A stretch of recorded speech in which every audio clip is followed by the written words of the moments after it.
In a not-so-distant future, the world was engulfed in a conspiracy of unprecedented events.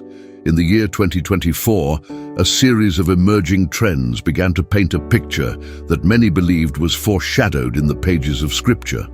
The atmosphere was charged with expectation and apprehension as a global population watched closely for signs that could or could not indicate the fulfillment of ancient prophecies. Among the voices echoing in this scenario was the figure of Elias, an ordinary man with extraordinary faith. Elias was a history teacher who, after years of study and reflection, began to see connections between contemporary events and biblical narratives. With a restless mind and a fervent heart, he had become an advocate for the idea that the end times were approaching, and that 2024 could be a crucial year in this context. As Elias prepared to share his findings at a theology conference, he felt a mix of anxiety and determination. He knew that his ideas might be met with skepticism, but the urgency of his message propelled him forward. Elias's emotional state was a reflection of the central dilemma he faced: how to communicate the truths he believed were so vital in a world that seemed to be losing the ability to listen. The pressure mounted each day as world events unfolded alarmingly, from geopolitical conflicts to natural disasters, all of which he saw as signs of turbulent times. Meanwhile, in a small town, a diverse group of individuals gathered at the local library to discuss the implications of the changes occurring around the world. Among them was Anna, a young journalist seeking answers to the growing unease in society. She was a skeptic, but could not shake the feeling that something larger was happening. Anna felt a responsibility to investigate and report the truth, but she also feared the consequences of challenging the status quo. The atmosphere was one of uncertainty, and each participant brought their own questions and fears. As the story unfolded, anticipation grew. The conversations in the library became increasingly intense, with debates about the possibility of a new global conflict, the emergence of charismatic figures, and the growing division among nations. Everyone was aware that biblical prophecies spoke of times of anguish, but also of hope. What did the future hold? How would the trends forming in the political, social, and environmental spheres connect with ancient accounts? A sense of urgency hung over the group.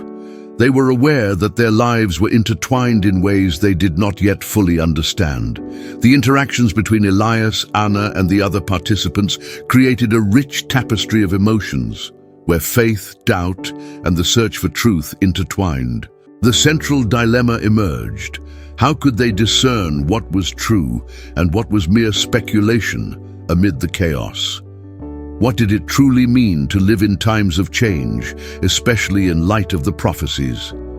As the days passed, the anticipation increased, and the imminence of an event capable of transforming everyone's lives was palpable. The desire to understand and prepare for what was to come became a shared goal, uniting the group in a journey of discovery and reflection as they sought answers to the questions echoing in their hearts.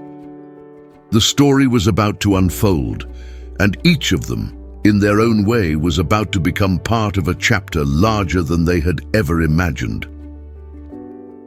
Elias looked out the window of his classroom, lost in thought.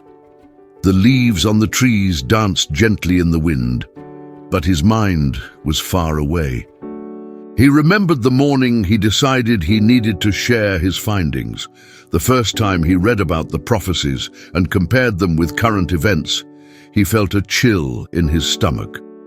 Now that chill had become a constant reminder that he was about to touch on delicate subjects that challenged the very essence of his profession. "Professor, are you okay?" asked one of his students, bringing Elias back to reality.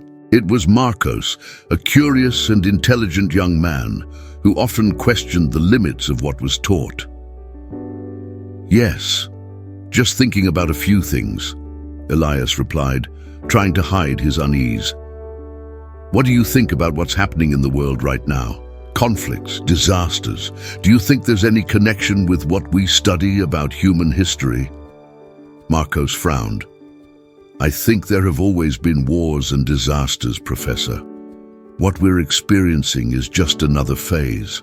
But if you believe there's something more, isn't that concerning? The question echoed in Elias's mind. He knew many saw events as an endless cycle, but for him, there was a difference. It could be. But what if they are signs? What if we are approaching something greater? Meanwhile, in the library, Anna was trying to process her own anxieties. The group gathered. There was a mix of beliefs and uncertainties. She observed the faces around her, each reflecting their own struggles and anxieties. In the center of the room, Carlos, a former military man, spoke about the escalation of international tensions. Don't you think we're on the brink of a global conflict? Look at the Middle East, Europe. Everything is stirring, he said, with an intense look. People need to be prepared. This isn't just history, it's a warning. Anna could not ignore the truth in his words, but the idea of living in a constant state of alert unsettled her. But what if this is just another phase of tension? We can't live in fear, Carlos. We need to seek solutions, not panic. It's not about living in fear, Anna, Carlos retorted, trying to control his emotions. It's about understanding the gravity of what's happening. We need to be ready. At that moment, a silence fell over the group, each reflecting on their own experiences and fears. Anna knew she could not keep asking questions without answers. Her journalistic instinct drove her to investigate, but the uncertainty about what should be revealed left her hesitant. Meanwhile, Elias was increasingly anxious about the upcoming conference. He knew that his ideas would challenge the norm, but the urgency of his message was stronger than his fears. That night, he decided to write a draft of his presentation, trying to organize his thoughts. He wrote that society cannot ignore the signs. Ancient prophecies are not just stories, they are warnings. We need to discern the truth amidst the noise of the world. Elias wondered if he could convey this message clearly and convincingly. He remembered conversations he had with his wife, Clara, who always encouraged him to follow his instincts. She had once said that he had a gift and should not be afraid to use it while they discussed the difficulties he faced in academia. Now, staring at the blank page, he felt torn. Social pressure and the fear of ridicule tormented him. What if no one believed him, he thought, plagued by doubts. In the library, Anna felt that the conversations were becoming more intense, but she wanted something more concrete. We need data. Are there studies that correlate climate change with social conflicts? What can we bring to light? She proposed, her voice carrying the determination of someone who wanted to stand out amid uncertainty. We cannot rely solely on cold data, replied Lucas, an artist in the group. We need to understand what these changes mean for people, connect with their stories. It's not just about numbers. The discussion heated up, and Anna realized that although everyone had their motivations, there was a common desire to understand the situation. The central dilemma they faced, how to discern the truth amid chaos, became increasingly evident. She felt the need to weave these fragments of stories and realities into a narrative that could resonate with the outside world.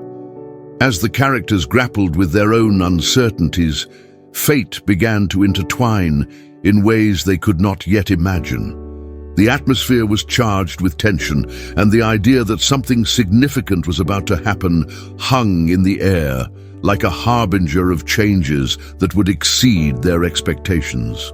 Elias felt like a tightrope walker.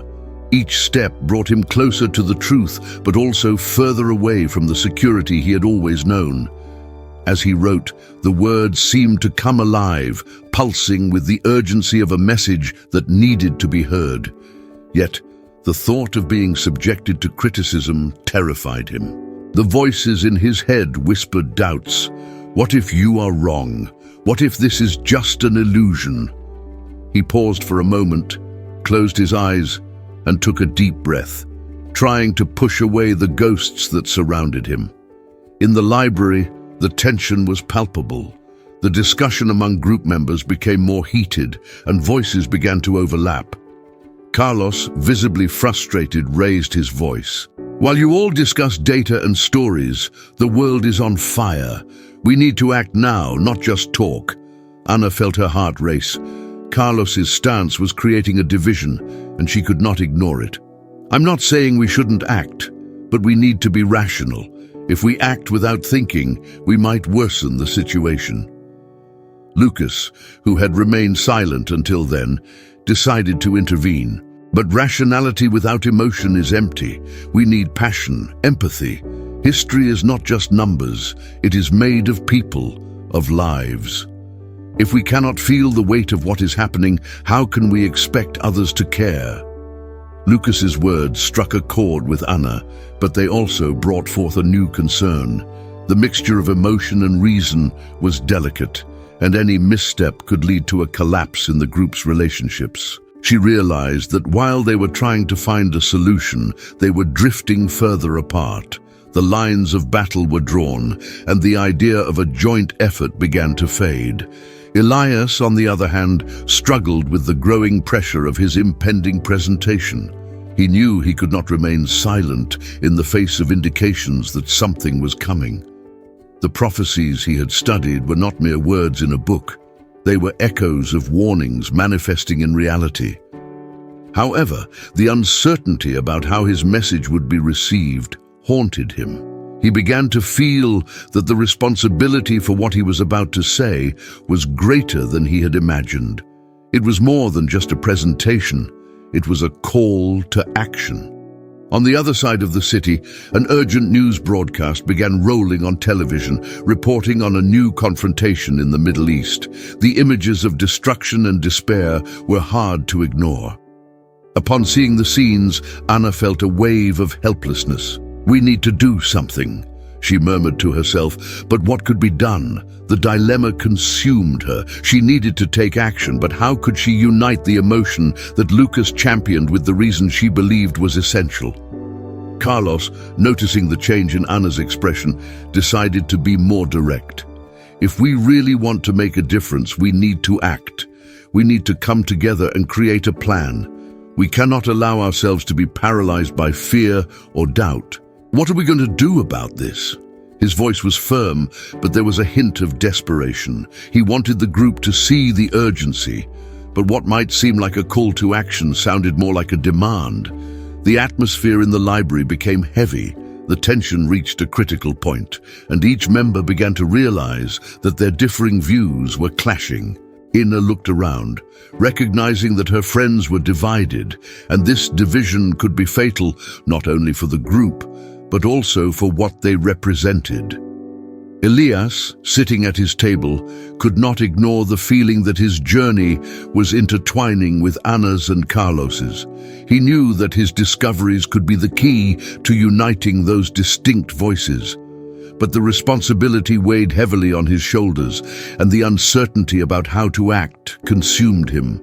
He wondered if he should expose himself, if he should take the risk of being ridiculed or discredited in search of something greater. As tensions grew, the idea that everyone's fate was intertwined became increasingly clear. They were on the brink of something. A crucial moment was approaching, and the choice they made now could alter not only their lives, but also the course of the history they were trying to understand and change. The weight of these decisions began to reverberate, creating an echo that could resonate far beyond their small meetings and discussions. Elias felt the weight of expectation growing with each passing second. The air in the library was thick with tension, and the confusion among his friends reflected the internal struggle he was facing. What should he do?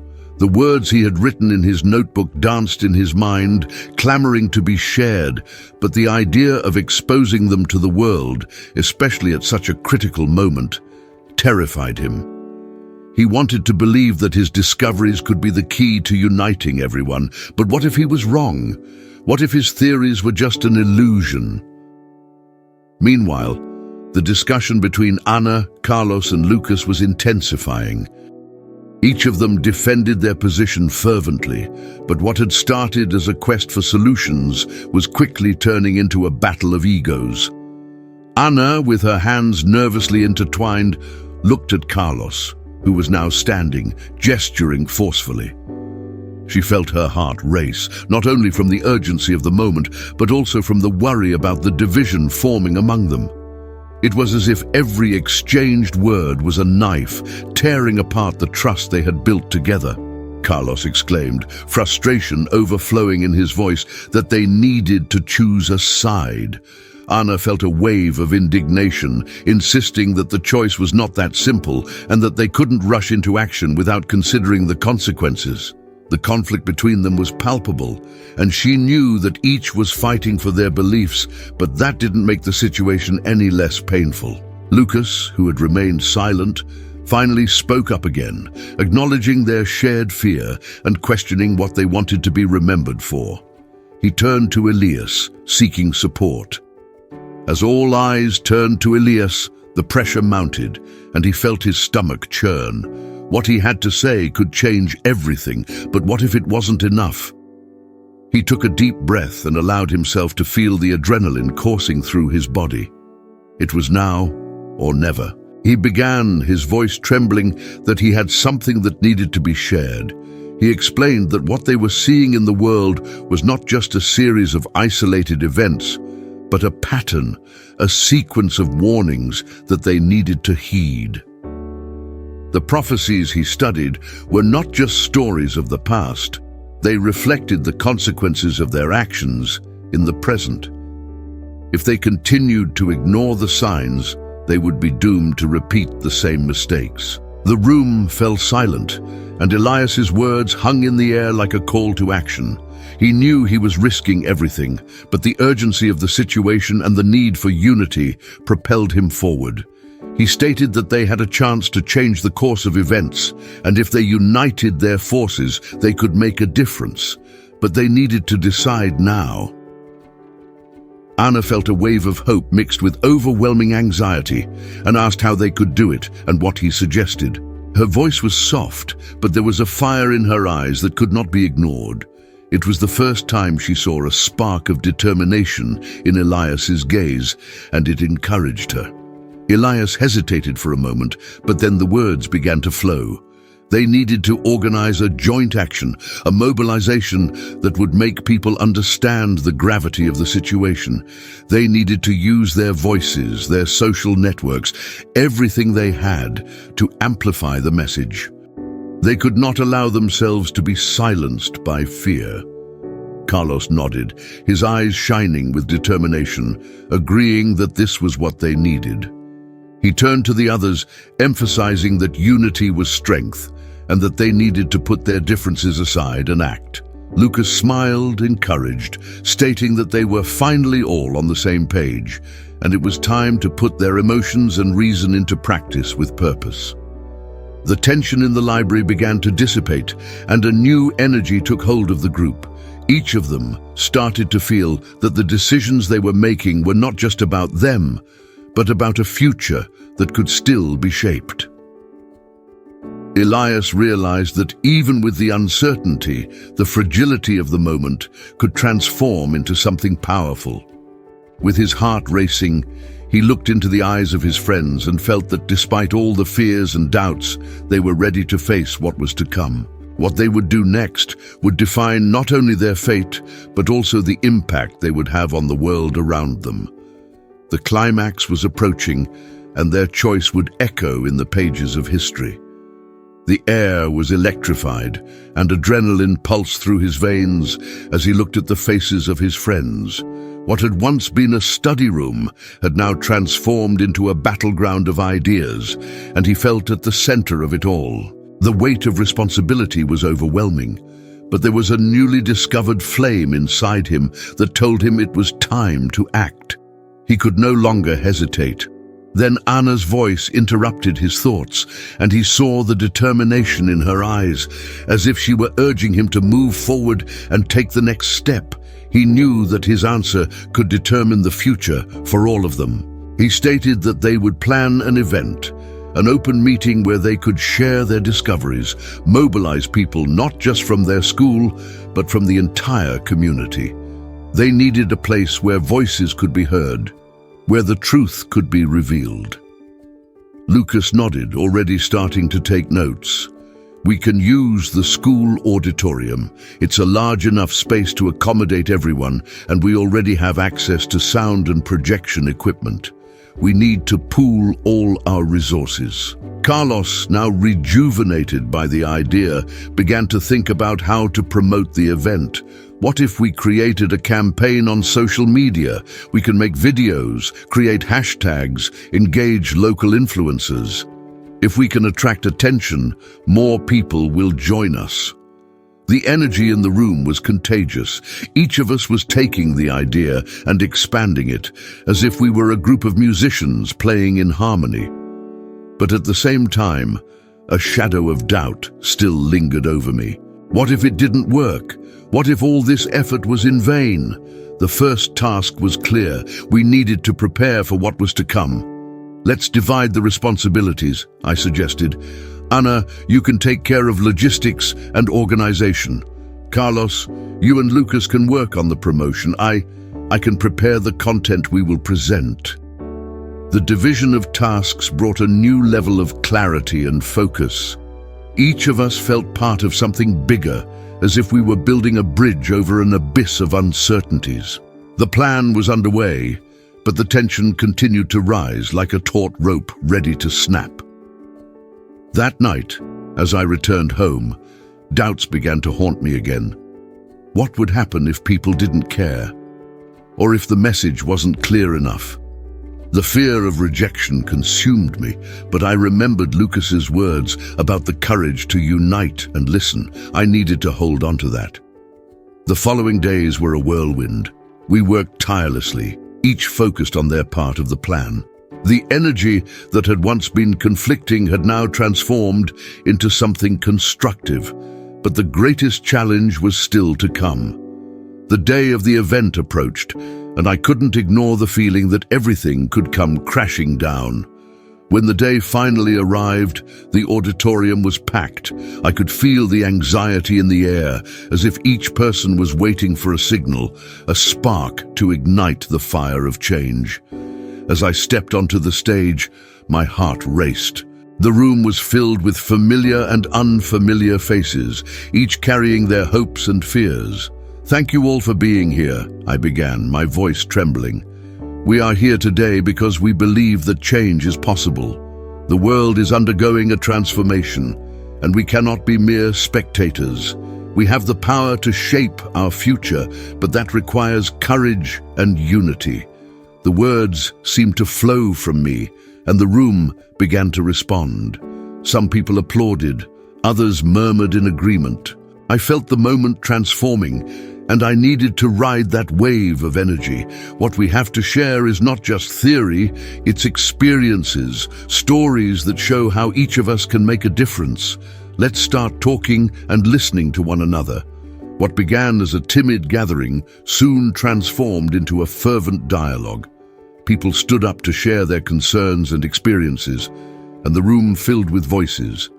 The atmosphere of tension dissipated, replaced by a sense of camaraderie and determination. But as the conversation intensified, a new concern arose. What would happen when reality confronted us again? What would we do with the truths we were discovering? The event was just the beginning, and the consequences of this choice, especially in such a divided world, were still to come. The battle was just beginning, and the unity we had achieved would be tested in ways we couldn't even imagine. So with my heart pounding, I realized that the true struggle was not against others, but within ourselves. And perhaps together, we could face whatever the future held for us. The auditorium was ablaze, not with fire, but with the intensity of the emotions and ideas swirling in the air. I looked around, observing the transformation occurring not only in me, but in everyone present. There was a new energy pulsing among us, and conversations began to intertwine, forming a web of solidarity and purpose. Shortly after the event, groups formed and discussions became more animated. Anna was surrounded by a small group, discussing plans for the next meeting. The excitement in her voice was contagious, and I could see she was emerging as a true leader. Lucas and Carlos, meanwhile, were in a corner, laughing and analyzing the reactions on social media. The posts they had created were receiving positive feedback, and that seemed to fuel them. But as the adrenaline from the event began to fade, a shadow of concern settled in my heart. Although that moment was powerful and inspiring, the reality of the outside world still loomed over us. What would happen next? The next day, as I walked to school, I noticed a group of people gathered around a poster announcing the event. There were smiles and animated conversations, but also looks of skepticism. A small group of students who did not share our vision began to openly criticize the ideas that had been presented. I was hit by a wave of anxiety.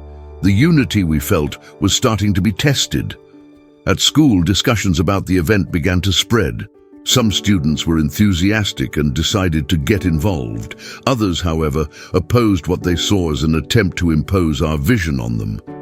It was a difficult contrast to deal with.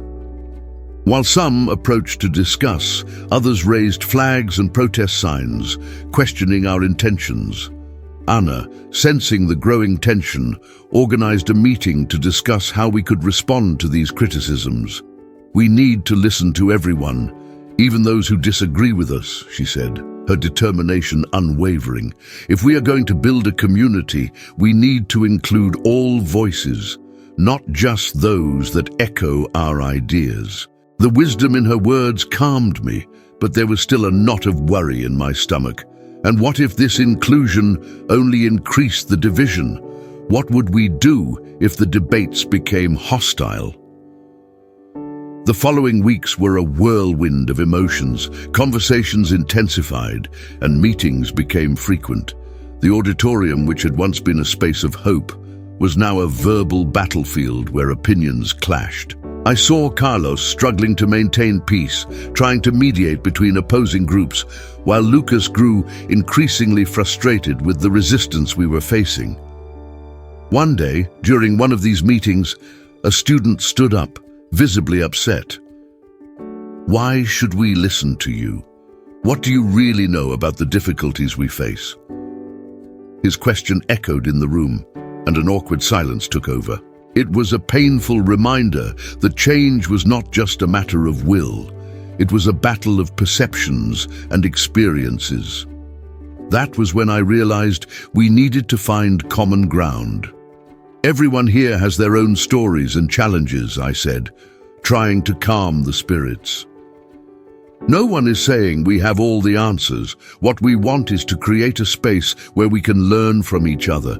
This struggle is not just ours, it belongs to all of us." The reaction was not immediate, but slowly, some people began to nod, and others spoke up, sharing their experiences. What had started as a defensive response began to transform into dialogue. The previously silenced voices were finally being heard. Meanwhile, the city began to notice what we were doing. Local media coverage brought more attention to our movement. Some reports were favorable, celebrating the unity of youth seeking change. Others, however, were critical, questioning our ability to generate real impact. The contrast in reactions intensified the tension, but also brought a new sense of urgency. I knew that regardless of the reaction, we could not give up. The consequences of our actions were manifesting in ways we could not foresee. With the struggle for acceptance and the quest for understanding, something was changing within us, a resilience that, although tested, seemed to strengthen with each challenge.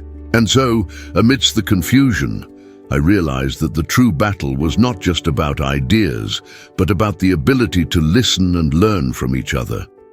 The road ahead would be long and filled with obstacles, but the flame we ignited in that auditorium still shone, guiding us through uncertainties. We were more than a group, we were a community in formation, and together we would face whatever the future held for us. As the days went by, the tension at school continued to grow. The struggle between the groups intensified, and the community that had begun to form threatened to crumble under the pressure of discord.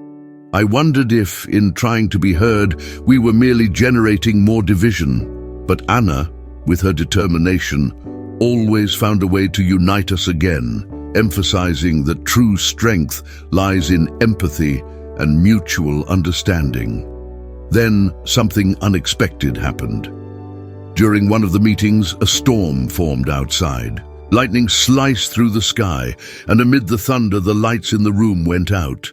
In the dark, murmurs of discontent turned into whispered conversations. The darkness seemed to reflect the confusion we all felt. Instead of panicking, something surprising occurred. We began to share stories, no longer as defenders of our ideologies, but as human beings. One voice stood out in the dimness. It was a student who, with tears in his eyes, began to narrate his personal journey, the challenges he faced, the insecurities that accompanied him. Others, touched by his vulnerability, began to open up as well. The room, which had once been a battlefield, transformed into a space of welcome and understanding. When the lights returned, it was as if a new perspective had been illuminated. I looked around and saw softer faces, less hostile. From that moment, we realized that true change did not occur solely in the ideas we defended, but in the connections we established. That day, the unity we sought was not imposed, but born from empathy. However, the consequences of our movement were still unfolding. The repercussions in the city and on social media were not just about what we had been discussing, but also about how we were handling our differences. Critical voices began to transform into dialogues, and divine justice, which in moments of despair could seem distant, was manifesting in the form of transformation and growth. The following weeks were marked by a renewed sense of community. Discussions were no longer just about ideologies, but about how we could work together to face the challenges we all encountered. Amidst the turmoil, I realized there was a lesson to be learned, an eternal truth echoing through generations. The importance of listening, respect, and compassion. In the end, what began as a struggle for acceptance transformed into a movement of collaboration. The divisions that once seemed insurmountable were overcome by a profound understanding that each of us brought a unique and valuable story. And so, the community grew stronger, not by imposing one idea over another, but by embracing differences and celebrating similarities. I reflected on all this and realized that just like in many biblical stories, true justice was not found merely in victories or defeats, but in the ability to learn and grow from each experience. God, in His infinite wisdom, guided us through the confusion, showing us that unity is forged in diversity. And the lesson we took from that journey was clear. Transformation begins within us. Each of us has the power to be an agent of change, not only through words, but through actions that reflect compassion and empathy. Divine justice manifested in our capacity to listen, understand, and respect one another. Ultimately, we are all part of the same story, and together we can write a future where the light of understanding prevails over the shadows of division. As I sat in silence, surrounded by those I once considered adversaries, I realized that true transformation lies not only within us, but in what we allow God to do through us. The experience we had at school was a reflection of what often happens in our lives. We are confronted with challenges that seem impossible to overcome, divisions that appear insurmountable. However, when we turn to God, we are reminded that, in His infinite wisdom and love, He calls us to seek unity and empathy. This journey taught me that faith is not merely a set of beliefs, but a daily practice of love and understanding. Just as the disciples were guided by Christ to love one another, even in difficulties, we too are called to live this truth in our everyday lives. Obedience to God is not just about following rules, but about opening ourselves to genuine love, attentive listening, and respect for the stories each person carries. The practical lesson I took from our experience is that we need to be intentional in cultivating empathy. In our daily lives, we are surrounded by people with different backgrounds and stories. Instead of letting ourselves be swayed by prejudices or judgments, we should strive to listen, understand, and accept our differences. This does not mean we need to agree on everything, but rather that we can find common ground in our shared humanity. When we provide a safe space for voices to be heard, we create an environment where transformation can flourish. Looking to the future, I realize that this experience is not just something that belongs to the past. It is a continuous call for each of us. We must remember that even in the darkest storms, the light of understanding and love can shine. The divine justice we often seek in moments of despair is also revealed in the small interactions of everyday life when we choose to be agents of peace. The narrator of the story, reflecting on all that has happened, concludes that the true moral of this experience is that unity is a fruit of empathy and the willingness to listen. Each of us, regardless of our differences, plays an essential role in building a more just and welcoming world. Transformation begins within us, and the love of God empowers us to be bearers of that love in our communities. Thus, we are invited to embrace diversity, celebrate similarities, and commit to a life that reflects the principles of compassion and respect. May we continue to write this story together where the light of understanding prevails, and that guided by faith and obedience to God, we may be the change we wish to see in the world.